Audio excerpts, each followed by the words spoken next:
She tried to quit after that night, not knowing her boss was a billionaire in love. Hello everyone. Before we begin today's story, I have a small favor to ask. Please hit subscribe and turn on the notification bell so you never miss our channel's new videos. It is quick, free, and the best way to support us in bringing you more dramatic stories. Your support means the world to us. Where are you watching from? Drop your city or country in the comments below. Thank you very much. Now, let us return to our main character. She stands completely still in the narrow bathroom of her apartment, staring at her reflection as if it belongs to someone else. The overhead light flickers once, then steadies.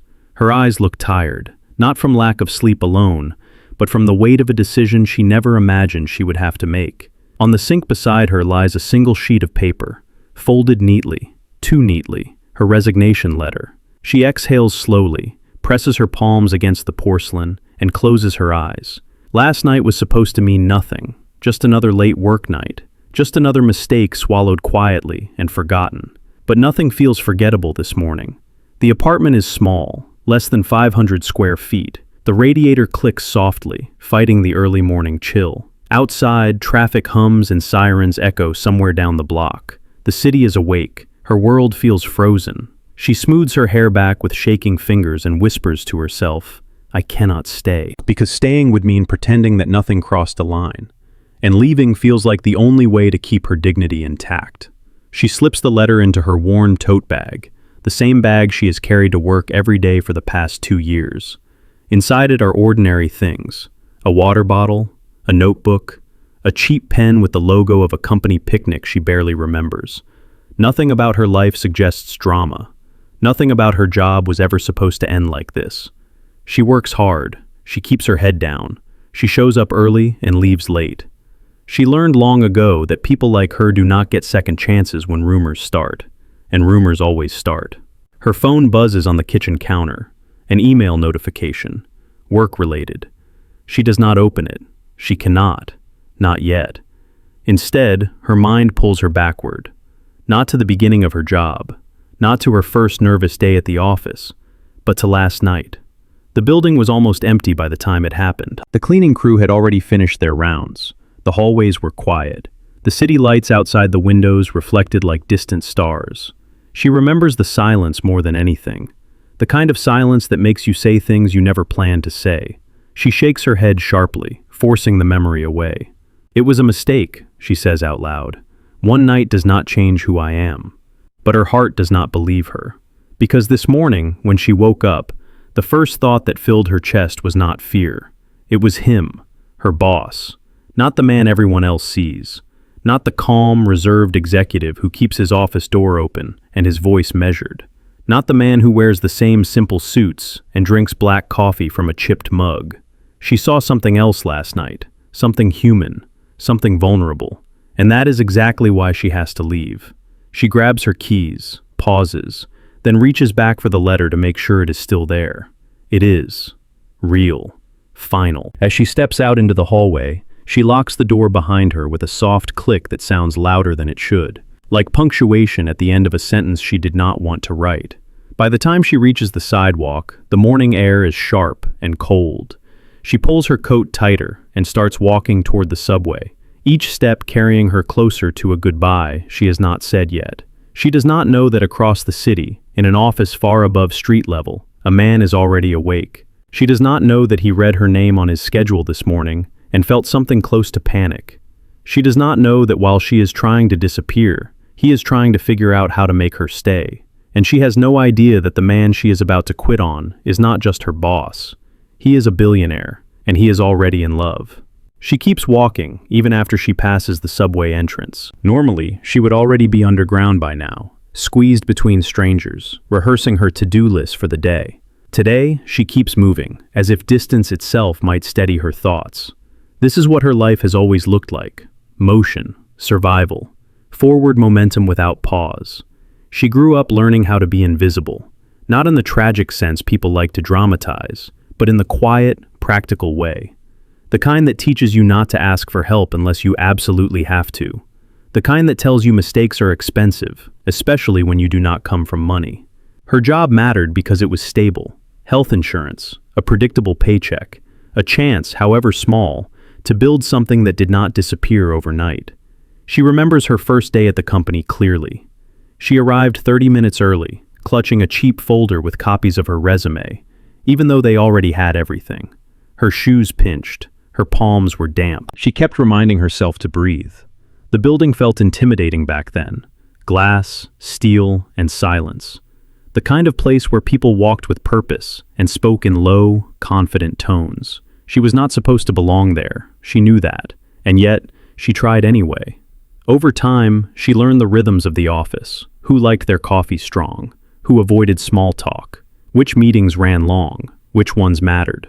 And then there was him, her boss. From the beginning, he was different from what she expected.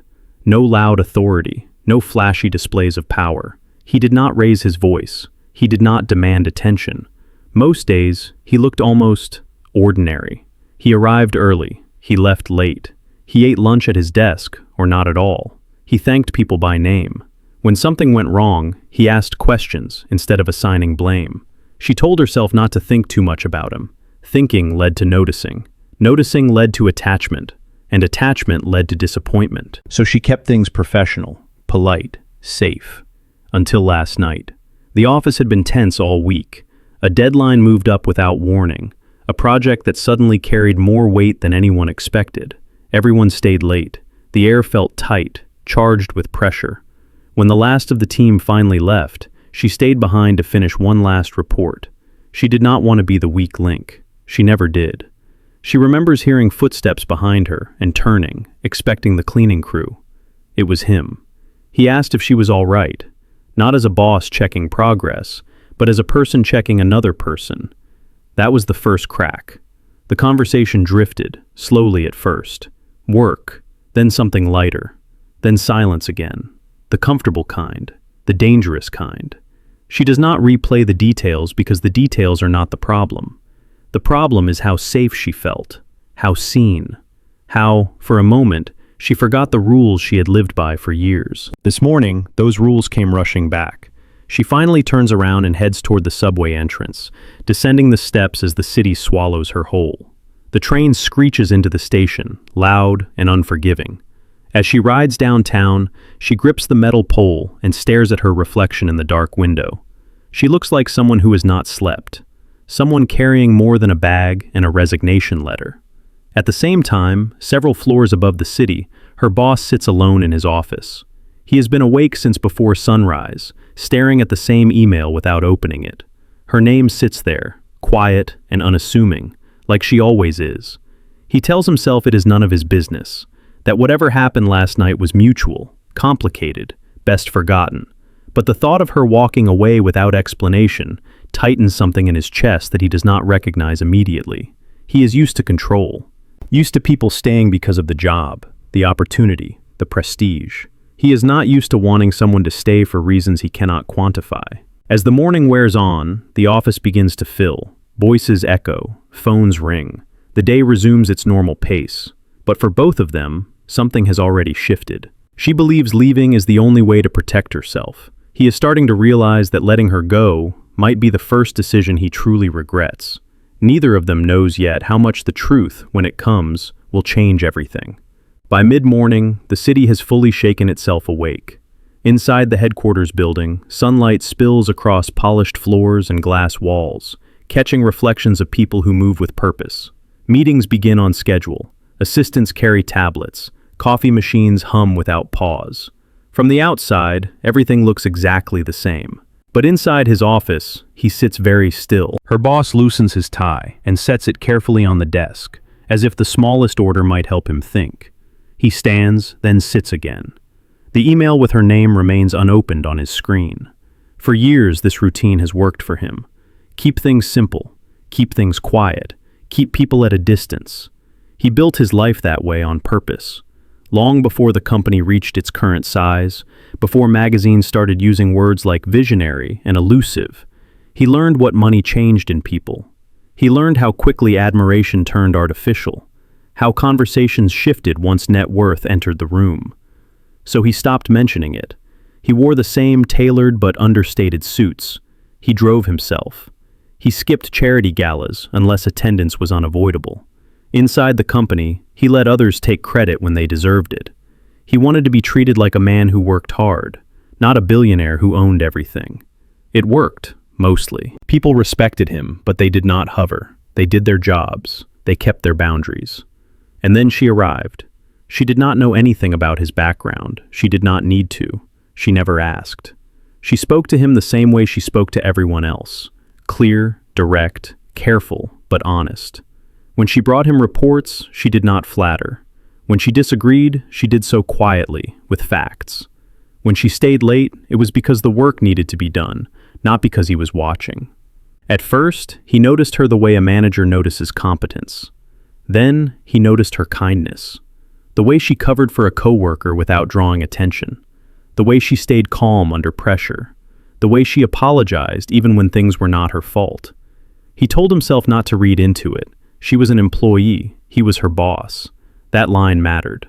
Last night blurred it. Not because of anything dramatic, but because of how natural it felt. How easy the conversation became once titles disappeared and silence filled the space between them. This morning, that ease feels dangerous. A knock sounds at the door.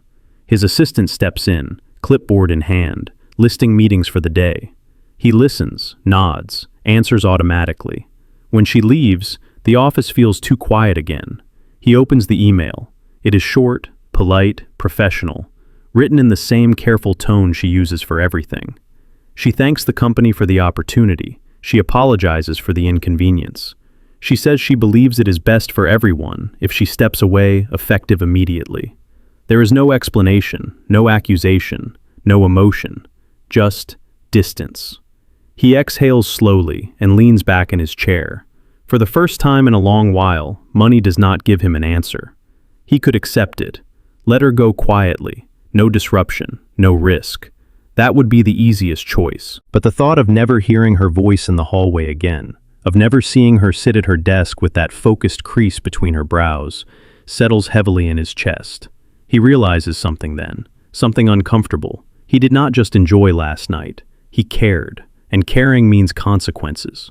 Across the city, she emerges from the subway and steps into the flow of pedestrians near the office building. She adjusts the strap of her tote bag and checks the time.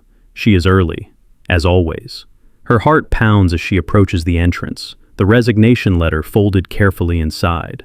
She tells herself she will hand it in, thank human resources, and leave without drama. She does not know that upstairs, her boss has already made a decision, not about money, not about power, but about whether hiding who he is has already cost him something real. As the elevator carries her upward, neither of them realizes how close they are to the moment when everything they believe about control, honesty, and love will be tested.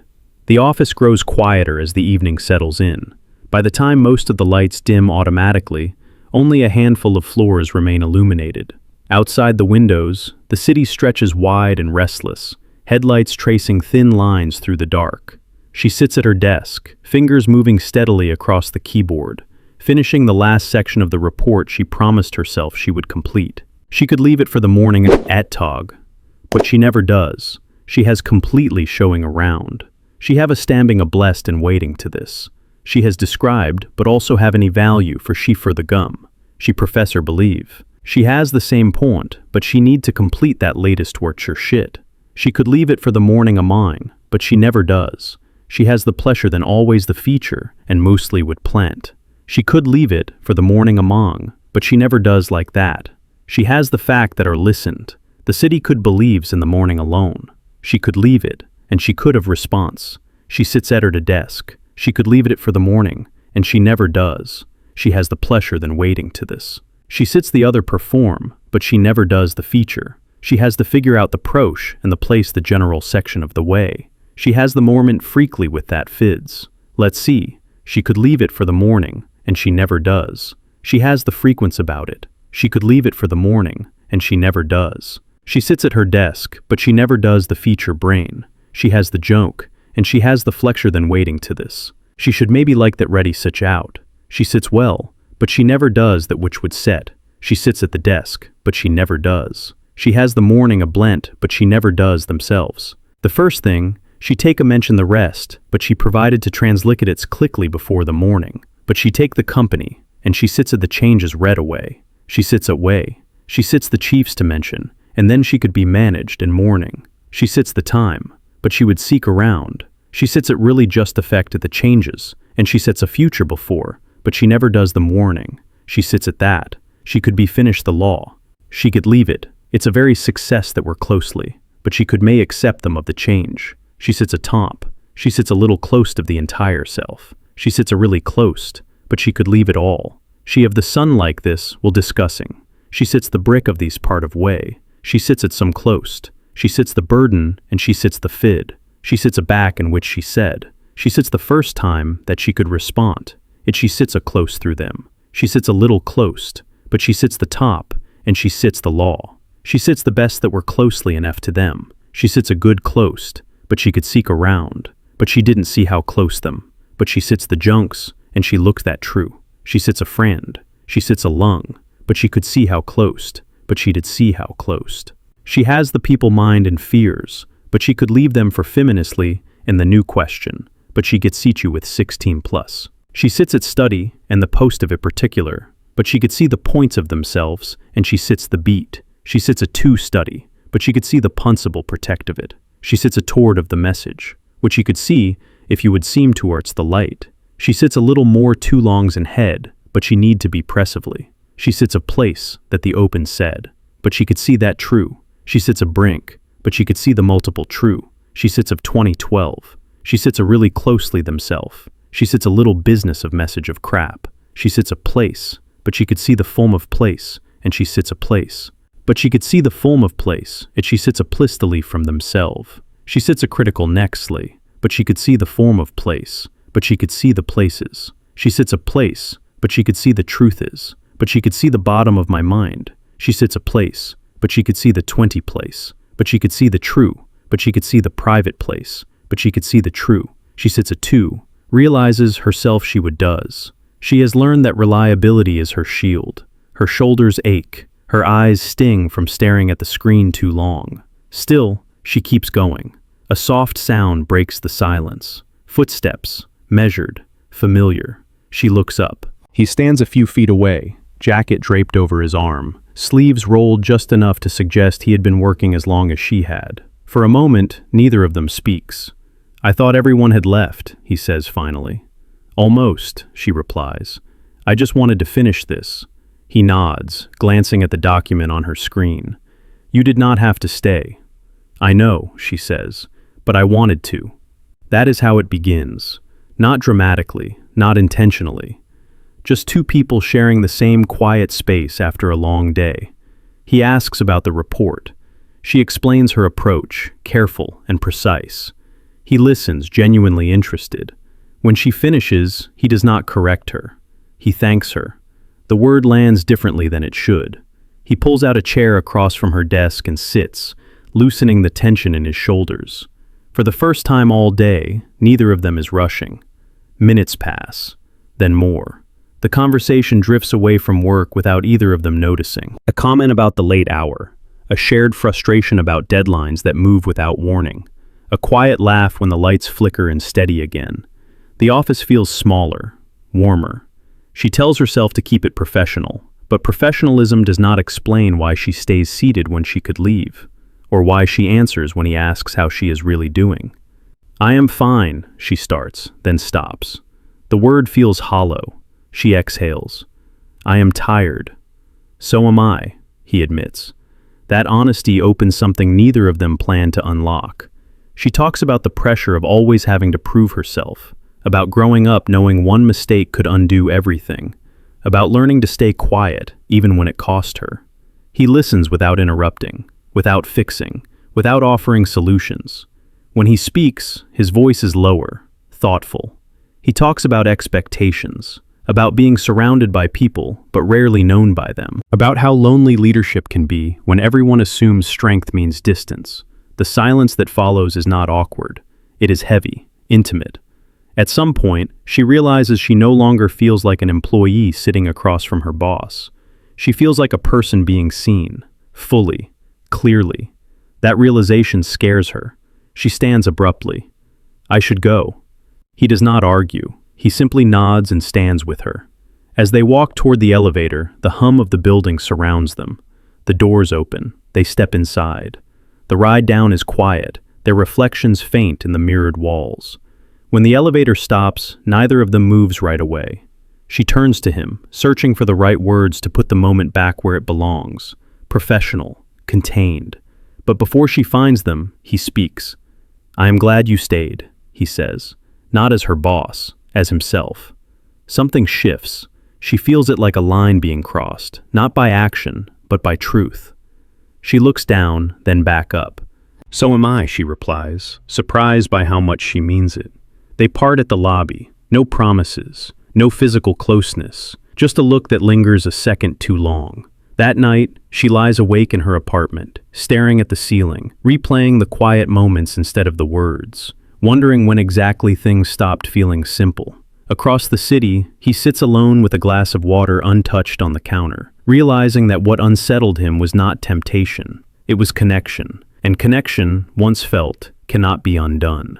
Morning arrives without mercy. She wakes before her alarm, heart already racing, the events of last night pressing down on her chest the moment her eyes open. For a few seconds, she lies still, staring at the cracked ceiling, hoping the feeling will fade. It does not. The memory of the office, the quiet conversation, the way his voice sounded when he said he was glad she stayed. It all feels too close, too personal, too dangerous. She sits up and swings her legs over the side of the bed. The floor is cold, real, grounding. She needs that reminder. This is not a romance. This is not a story with room for mistakes. This is her job, her livelihood.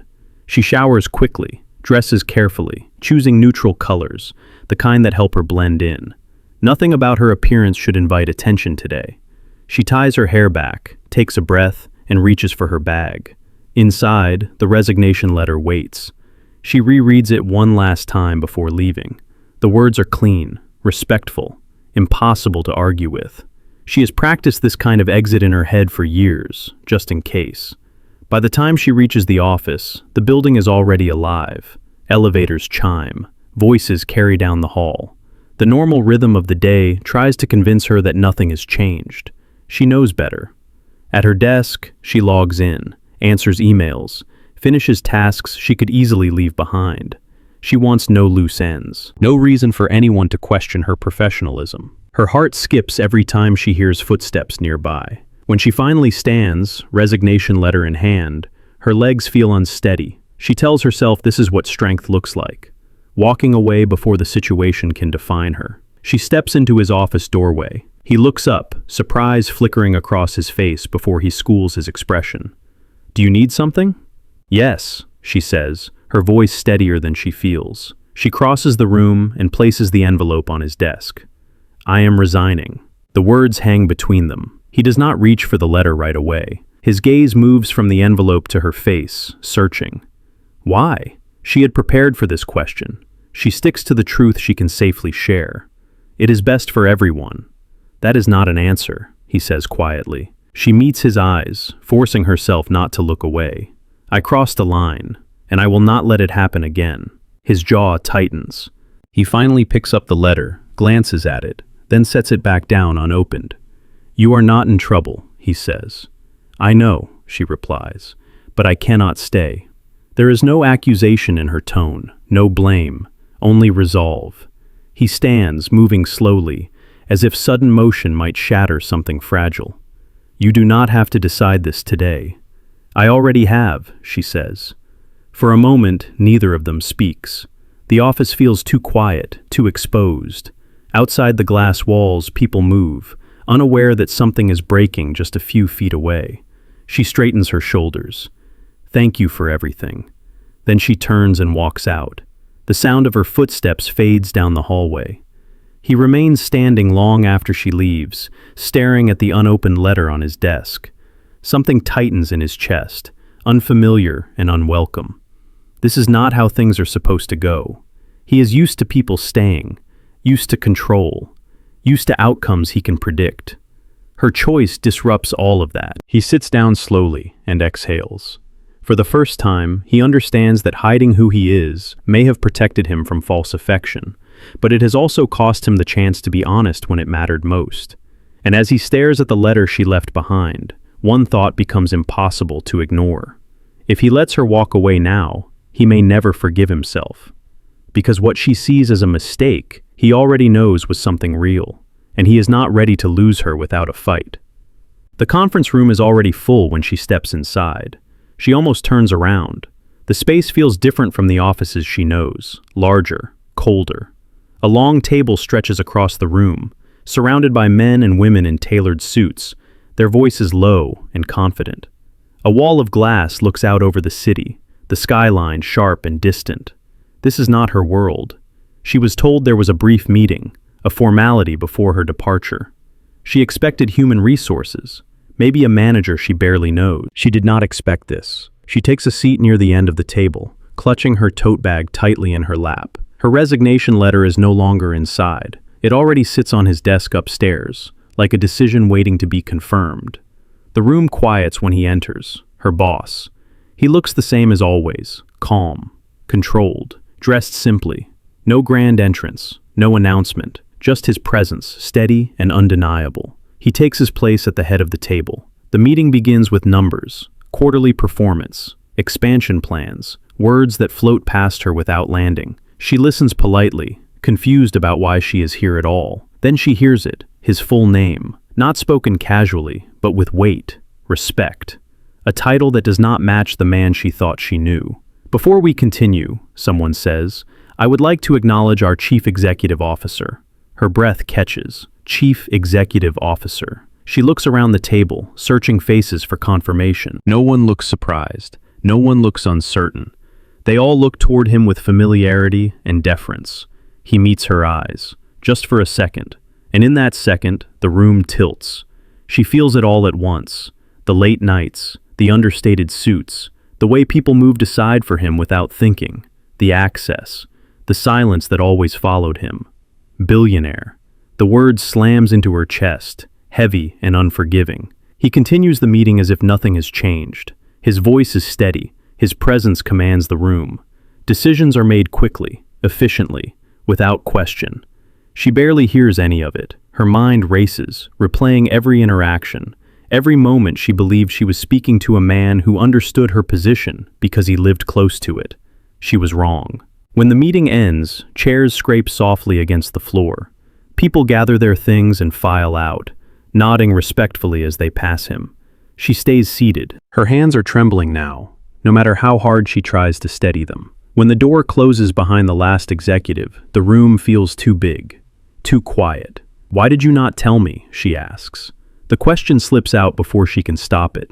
Her voice is low, but it carries. He does not answer immediately. He stands slowly and walks toward the window, hands clasped behind his back. Because it changes everything, he says finally. She laughs once, sharp and humorless. It already has. He turns to face her. There is no arrogance in his expression, no triumph, only something that looks dangerously close to regret. I did not lie, he says. I never pretended to be something I was not. You let me believe you were ordinary, she replies. You let me speak freely. You let me trust you. Her voice cracks on the last word. He takes a step closer, then stops, as if remembering the distance he must keep. I wanted to know who stayed when money was not part of the equation. And I was your test? She asks. No, he says firmly. You were never a test. She stands abruptly, the chair legs scraping loudly against the floor. Then what was I? The question hangs between them. He exhales slowly. Someone I did not expect. Someone real. Her chest tightens. Anger mixes with hurt, with something dangerously close to betrayal. She shakes her head. I cannot do this. I cannot work for someone who watched me struggle while knowing exactly how much power he had. That was never my intention, he says. But it was the result, she replies. She grabs her bag and heads for the door. At the threshold, she pauses, her back to him. I meant it when I said I had to leave, she says quietly. Now I know why. Then she walks out, leaving him alone in the room where his truth finally caught up with him. For the first time, his wealth feels less like protection and more like a wall that has cost him the one thing he did not know he wanted so badly. She does not make it to the elevator. The sound of hurried footsteps echoes behind her. controlled at first, then unmistakably faster. Wait. His voice stops her. She stands still in the hallway, fingers tightening around the strap of her tote bag. For a moment, she considers pretending she did not hear him. Walking away would be easier, cleaner. But she turns. He is a few steps behind her now, no executives in sight, no conference room walls to hide behind, just two people standing in a quiet corridor, where the power imbalance suddenly feels exposed. "I am not asking you to stay," he says carefully. "I am asking you to let me explain." She folds her arms across her chest, not defensive but protective. "You already did." "No," he replies. "I told you the reason. I did not tell you the truth behind it." She exhales sharply. "Then say it." He hesitates, and that hesitation matters. It tells her this is not rehearsed, not polished. "I grew up learning that money changes how people see you," he says. "How they treat you, how quickly interest turns into expectation. So I built a life where my work spoke for itself, and my name did not." She shakes her head. "That does not excuse what you did." "I know," he says. "That is why I am not asking for forgiveness." The hallway feels too narrow now, the walls too close. "You watched me worry about rent," she says quietly. "You listened while I talked about being one mistake away from losing everything, and you said nothing." His jaw tightens. "Because the moment I told you, you would stop being honest with me." She lets out a bitter laugh. "You took away my choice." "Yes," he admits, "and that is on me." The words land heavier because he does not soften them. For a moment, she sees something new in him. Not the boss, not the billionaire. A man standing inside a mistake he cannot undo. "Do you know what hurts the most?" she asks. "It is not the money. It is realizing that the one place I thought I was safe was built on a lie." He nods slowly. "I understand why you are leaving." "Then let me go," she says. "I will," he replies, "if that is what you choose." She studies him, searching for manipulation, for pressure, for the subtle pull of power. She finds none. "What if I stay?" she asks. "What happens then?" "Then I step back," he says. "I recuse myself from any decision that affects your role. You report to someone else. Your career remains yours." She blinks, caught off guard. "And if you leave?" she presses. "Then you leave with your reputation intact," he says, "and with my word that nothing that happened will follow you." Silence stretches between them. She had expected him to fight harder, to offer money, to offer protection, to make promises. Instead, he offers boundaries. "I do not want your power," she says softly. "I know," he replies. "That is why I fell in love with you." The words hit her like a sudden drop. He does not move closer, does not reach for her. He simply stands there, vulnerable in a way she did not think possible. "I am not asking you to love me back," he continues. "I am asking you not to disappear because of who I am." Her chest tightens. Every instinct tells her to leave, to protect herself the way she always has. But another part of her, quieter and more dangerous, remembers the man who listened in the dark office without judgment. "I need time," she says. He nods immediately. "Take it." She turns toward the elevator again, this time without running. As the doors close, she watches his reflection disappear. For the first time since writing the resignation letter, she does not know what she will choose. And for the first time in his life, he understands that love is not something money can secure. It is something that must be earned, even if the cost is losing her. The days that follow move slower than she expects. She takes time off work, not officially gone, not officially staying, just enough distance to think. Her apartment feels smaller now, the walls too close, the silence too loud. She keeps herself busy with errands she does not need to run, walks she does not plan, meals she barely tastes. At night, sleep comes in fragments. She replays the hallway conversation again and again. Not his wealth, not the reveal, but the way he stepped back instead of forward, the way he offered her choices instead of solutions. That unsettles her more than any display of power could have. She has spent her life bracing for pressure, for demands disguised as generosity, for people who help only when it benefits them. He did not do that. On the third morning, her phone vibrates. A message. Not from him.